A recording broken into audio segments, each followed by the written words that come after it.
listening to the HR Mixtape, your podcast with the perfect mix of practical advice, thought-provoking interviews, and stories that just hit different so that work doesn't have to feel, well, like work.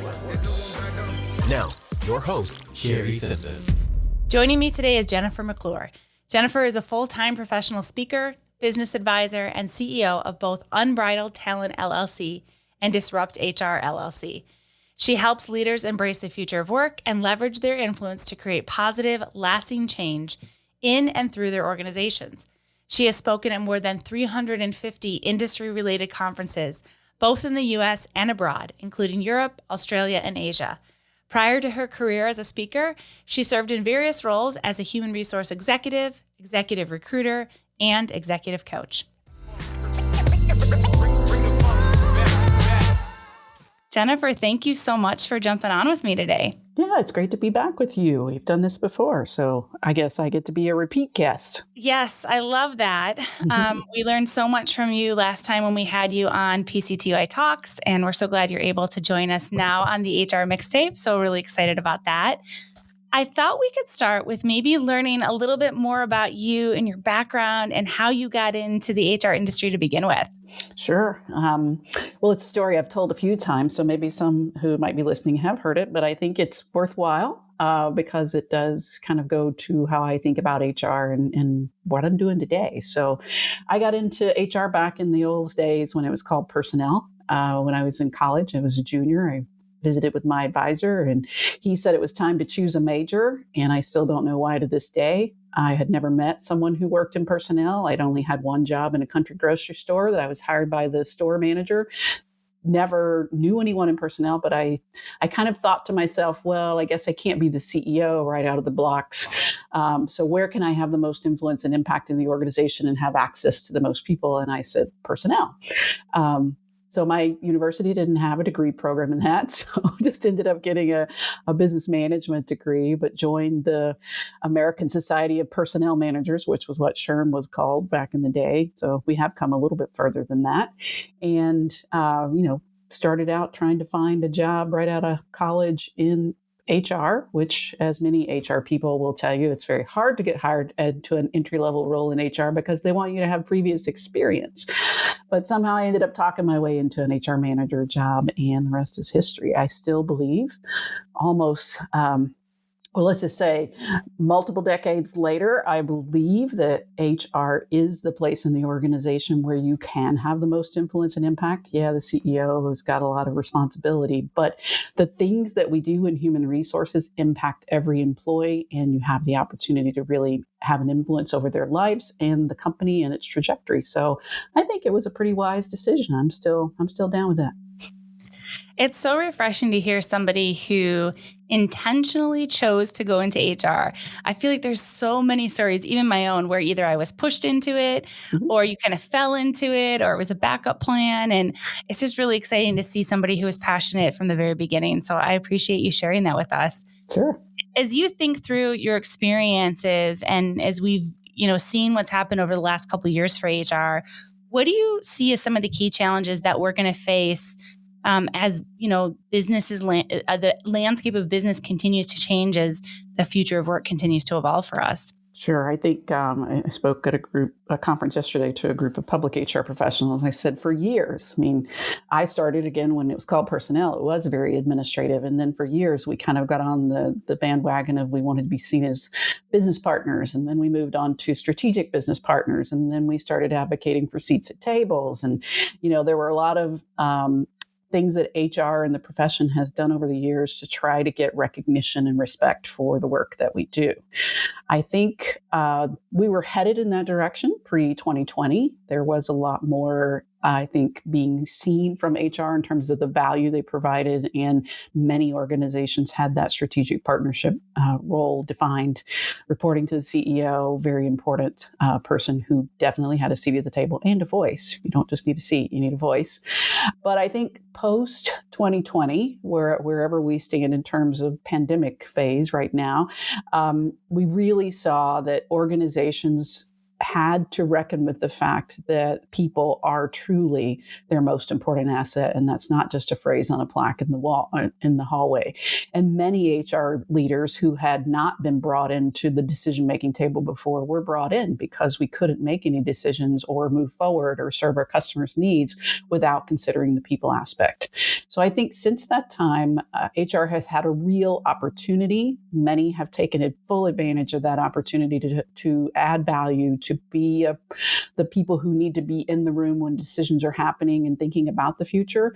And so how does that kind of portray the future of work for HR? We're in the best position we've ever been to really have an impact. As I said, I wanted to get into the role to have influence and impact. HR is positioned for that, even in organizations where it wasn't before.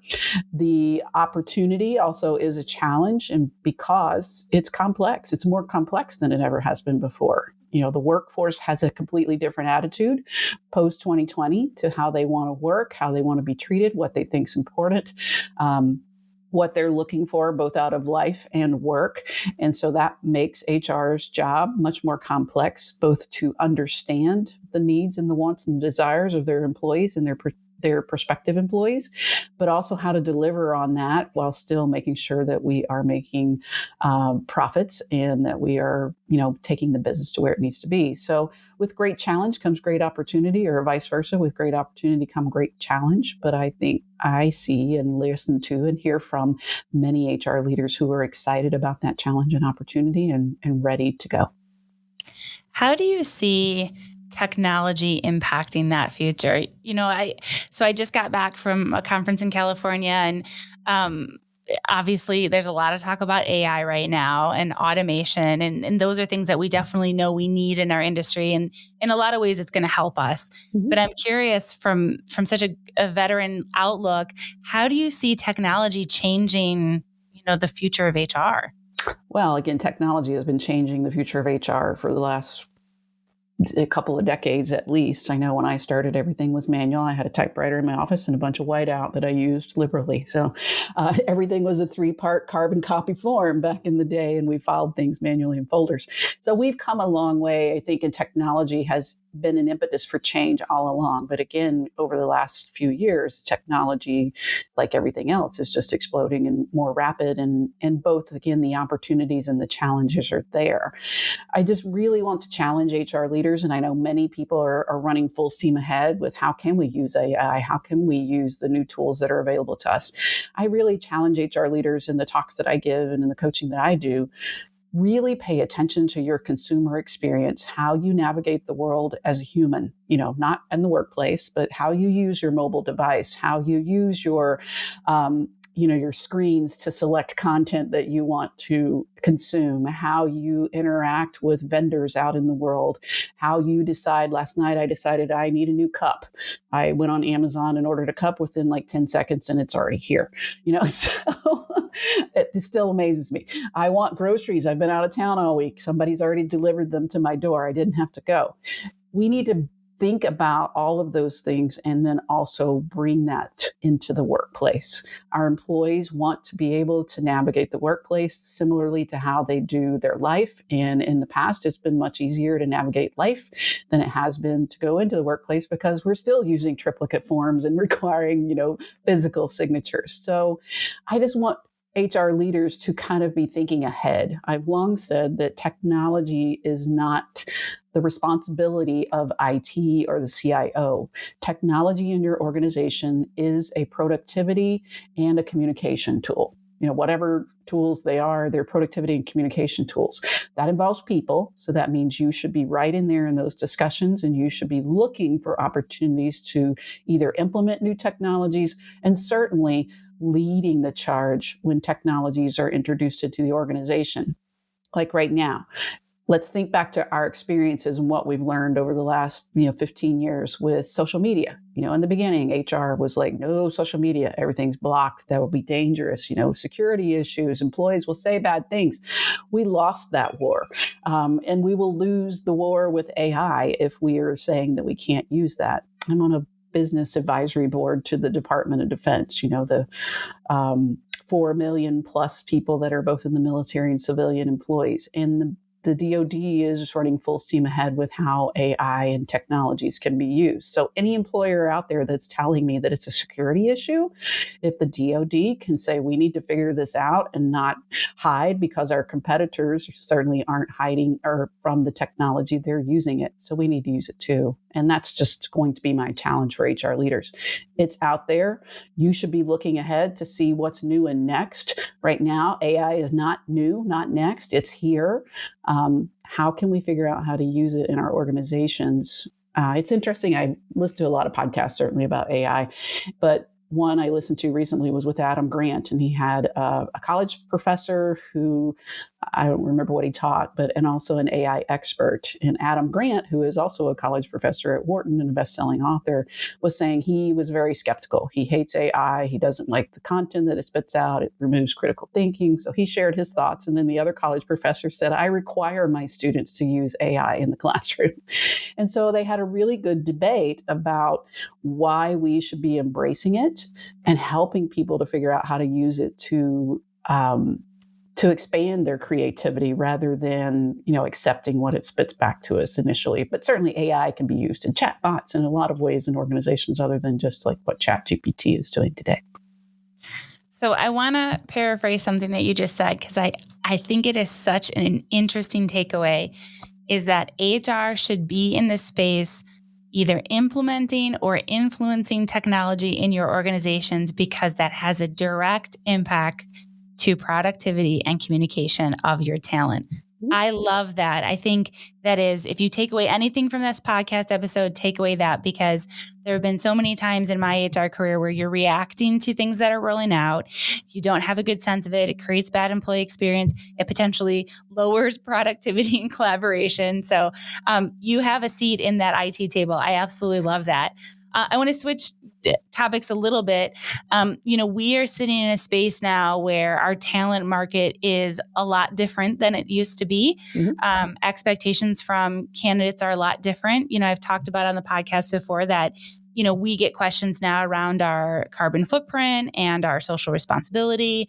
And that's just one factor when it comes to attracting and retaining talent. What are some of the things that you've been seeing or some advice you have to HR professionals to be competitive in that labor market space right now? They really need to have their eyes open, similar to kind of technology. What does the workforce want? What are people responding to in terms of both your employees? What are they asking for? What are their expectations? Why are people leaving your organization? Why are they joining your organization? Why are they not joining your organization? And again, I really challenge HR leaders to remove your thoughts about generations. I think, again, post-pandemic world, all generations are wanting more sense of well-being, a better work-life balance, whether that's integration or balance, however you want to talk about it. They are no longer thinking about their employment in terms of, and we haven't been for a while, even the older generations, 20, 30 years at the same company, they're really focused on career growth and learning opportunities and new skills development, which your organization should also be focused on, because you're going to have to constantly develop skills of people who are in your organization because the jobs will change. So I think it's a real challenge for HR leaders to say, I need to be listening, reading, learning from my peers. What are the things that people are wanting? What are the solutions they're looking for from their employer? I was surprised earlier this year on my own podcast to interview, I believe it was Dr. Alex Alonso from SHRM, about, what employees actually are looking for from their companies and organizations. And it was a lot around, they want their organization to help them manage their financial responsibility. They want their organization to help them think about their career growth. And I'm like, wow, in my past, we would have stayed away from that, because work, there's work and then there's your life outside of work, and we don't want the two to cross. I think that line is blurred for people in all generations now. They are looking to their employer to provide them resources, tools, education, and things that are purely in their personal life. And they're also looking for that in the workplace. So the best advice I can give anyone is have your eyes and ears open, have some blogs that you regularly read, have some resources. Like I get, regular emails from Deloitte, from Gallup, from McKinsey. I'm trying to stay informed with what, some of the leading organizations are out there doing. And if I were working as an HR leader, I would be using that to figure out what my organization needs to do as well. Is there any organizations that you see, because you mentioned social media earlier, that are doing that really well from a attracting and retaining talent perspective? Well, I can't think of like a specific organization, but I can say there are companies doing it well. And you don't need to look any further than, again, podcast interviews. Find some HR podcasts that are focused on HR leadership, et cetera. There's many, this one being one. Lars Schmidt's Redefining Work, Laurie Rudiman's Punk Rock HR. You can listen to my podcast, Impact Makers with Jennifer McClure. On those podcasts, they're interviewing CHROs, chief people officers, that are talking about how they are leading in the future of work. Another one is David Green's People Analytics podcast. I don't know exactly what it's called, but every week they're talking with another global business leader in HR or related to the people function about what they're doing. And many of these companies are way far out there ahead of some others. And so it's always good. I know when I started as a speaker 13, 14 years ago, and was talking again a lot about using social media at the time in HR and recruiting. And I would share examples from Google or who was the darling at the time, Zappos, Facebook. And I'd be sharing these examples, and inevitably someone would raise their hand and they'd say, "We're not Google." And I'd be like, "I know you're not Google, but the good news is that Google's already spending a lot of money to figure this out. And through this example, you need to take away what you can that you can take back to your organization. Will you be able to spend millions of dollars on something? Maybe not necessarily, but you can learn or infer from what they learned when they did that and implement that in your own organization." So there's numerous examples. Find people on LinkedIn that you can follow who are sharing good content. Follow, you don't have to connect with. You can follow a chief people officer at Microsoft. You can follow these leaders who are sharing great information about what their companies are doing online. Another one, I was just looking at LinkedIn before we got on this podcast, Noah Warder. And his company is going to escape me, but he's in Canada. And every day he's posting some sort of leadership insight, something about the people space, and it's NOAHWARDER. Follow Noah, see what he's learning, who he's learning from. And it's no different than when I started blogging back in 2008. I'd started reading a couple of blogs before that. And back in the day, the good old days of blogging, which that's long gone, it was really important for bloggers to link to other sources to build their network, to connect with other bloggers. And I found consistently, again, some of my people that I learned from still today, some of my best friends, I started reading Chris Dunn's The HR Capitalist. And back in the day, he posted 5 days a week, practitioner insights. He did work at a small company in Alabama, but he linked to Laurie Rudiman's anonymous blog one day called Team Building for Suckers. So I followed Laurie's blog. I probably followed a lot of links to other people that were mentioned by the people that I admired and respected. And I think that's a way that HR leaders can say, well, if I want to learn what leading companies are doing, let me find one leader, go follow Noah. Today, he linked to 3 other leaders that he's learned from on LinkedIn. Follow them. If they have a blog or if they have a social media account, there's so much good free sharing of information out there. Lars Schmidt's another one that I mentioned, has a lot of open source resources. There's lots of ways for people to learn and stay current and be looking into the future about how they can best lead their organizations from a people perspective. It's so exciting to be in this space now where all those resources are so easily accessible. Mm-hmm. I remember starting out my career and it was just, as a baby HR, it's like, I was like, what book do I need to read? Who do I need to talk to? And now, like you said, you don't even have to connect with people on LinkedIn. You can just follow them and kind of gain that knowledge. So we are definitely in a great era for learning and growth in our profession. So I appreciate those examples. I'm curious is if you think about engagement right now? And the question I had written was about boosting engagement levels, but I'm going to change it a little bit because I think our definition of engagement has fundamentally changed over the last couple of years, especially as we were talking about things like, quiet quitting and those types of things, which really is, deciding my discretionary effort doesn't all have to be given to my organization anymore. I need to have work-life integration, sway, whatever the word is you want to use for it. How are you seeing companies redefine what engagement means as they think about cultures and how we talk about employee experience now? Well, I have not changed how I feel about employee engagement because I believe I'm right. I've long said employee engagement is not about whether your employees are happy or sad. You will have good days at work. You will have bad days at work. There will be challenging times.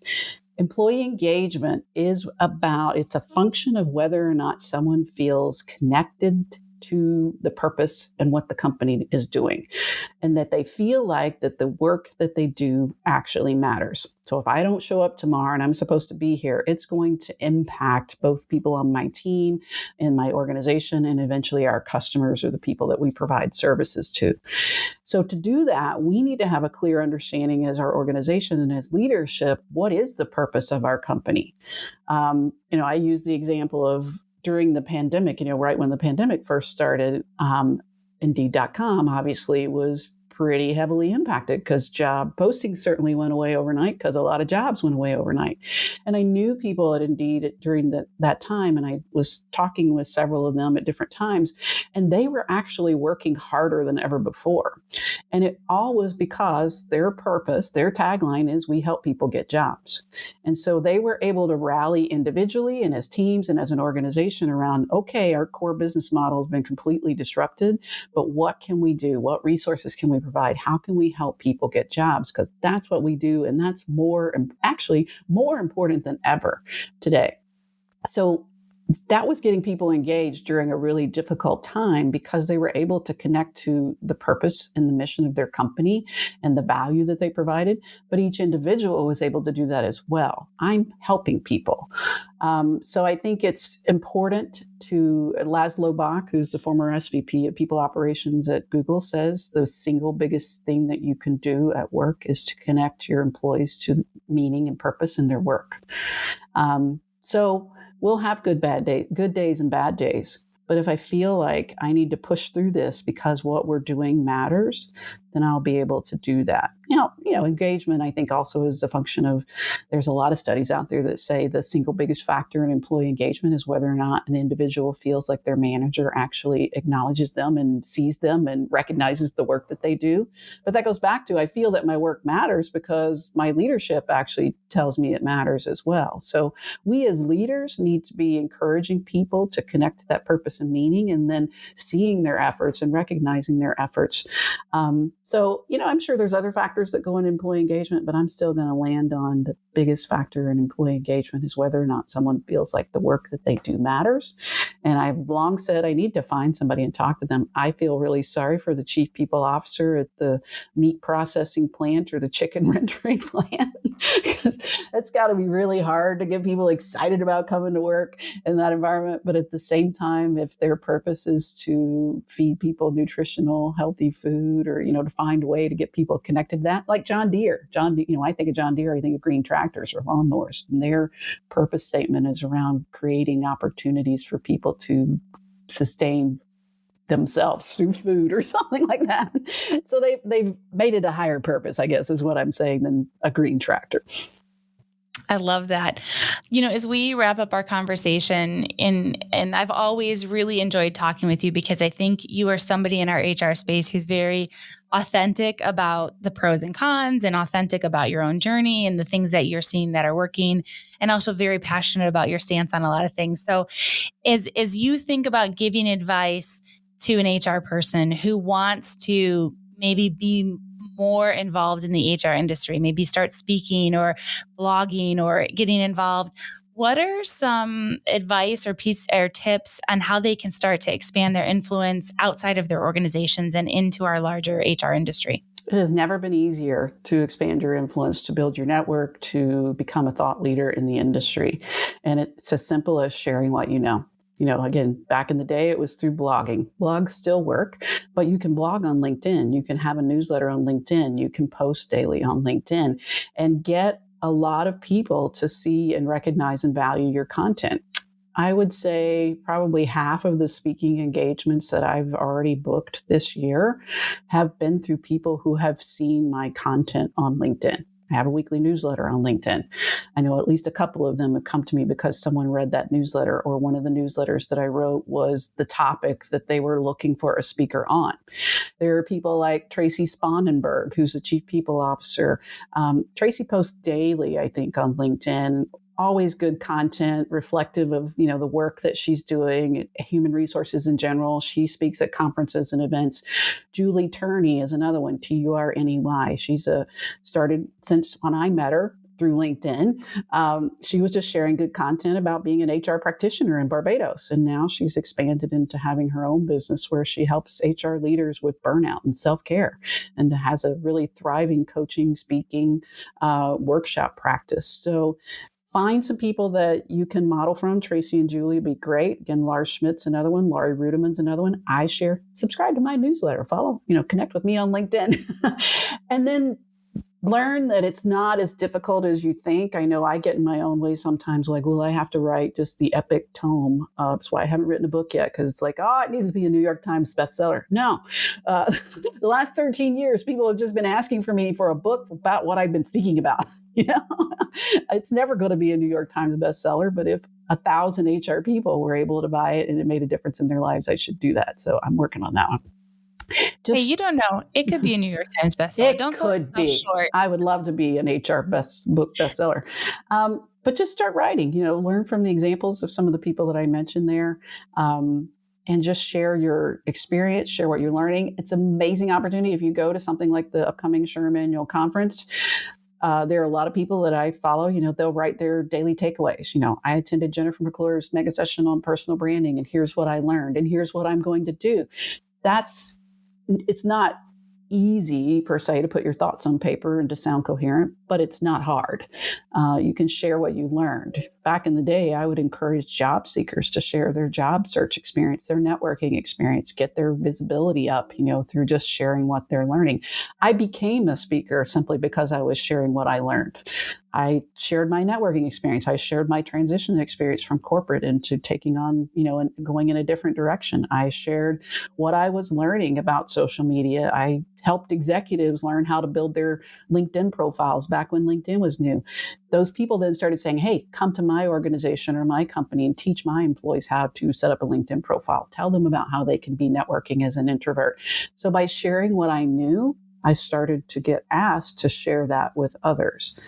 LinkedIn's a great place to start. If you have a website, blog, share your LinkedIn content on your blog. Probably going to get more visibility these days on LinkedIn. So start there. Absolutely love it and enjoy our time together. As always, Jennifer, thank you so much for a few minutes of your day. All right. Thanks for having me back. I hope you enjoyed today's episode. You can find show notes and links at thehrmixtape.com. Come back often and please subscribe, rate, and review.